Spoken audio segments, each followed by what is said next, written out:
Arestado sa Maynila ang dalawang lalaking nanghihingi umano ng masaselang larawan online.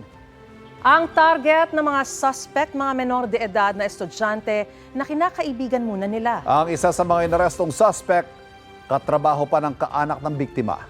May unang balita, si Jomer Apresto. Arestado si alias Ricky ng mga tauhan ng Manila District Anti-Cybercrime Team sa isang kainan sa Paco, Maynila. Inireklamo siya ng pamilya ng isang estudyante na hiningan niya umano ng mga hubad na larawan. Yan din ang dahilan kung bakit inaresto ng MDAC ang lalaking si alias Junior sa bahagi naman ng Sampaloc. Ayon sa pulisya, kinaibigan online ng mga suspect ang kanilang mga biktima. Nung naging kaibigan na po siya, ginroom po siya. No? Ibig sabihin, ginawan po siya ng mga preparatory act katulad po nung pagpapangako ng pera at pagpapangako ng mga gadget katulad ng cellphone at iba pa. Nang makuha ang loob ng mga menor de edad, doon na hiningi ng mga suspect ang mga hubad na larawan.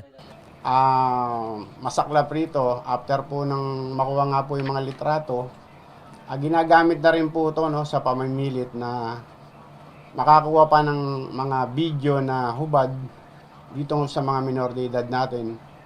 At yung isa gustong i-meet up at gamitin nga po itong mga minor de edad po natin.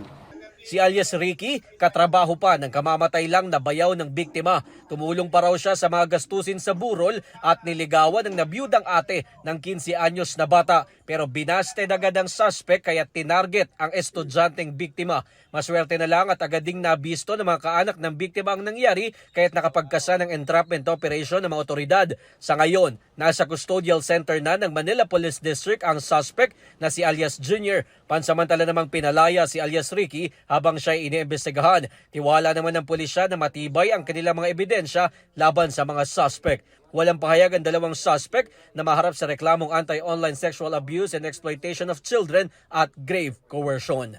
Ito ang unang balita, Jomer Apresto para sa GMA Integrated News. Kapuso, para laging una ka sa mga balita, bisitahin at mag-subscribe sa GMA Integrated News sa YouTube. Sa mga kapuso abroad, samahan nyo kami sa GMA Pinoy TV at sa www.gmanews.tv.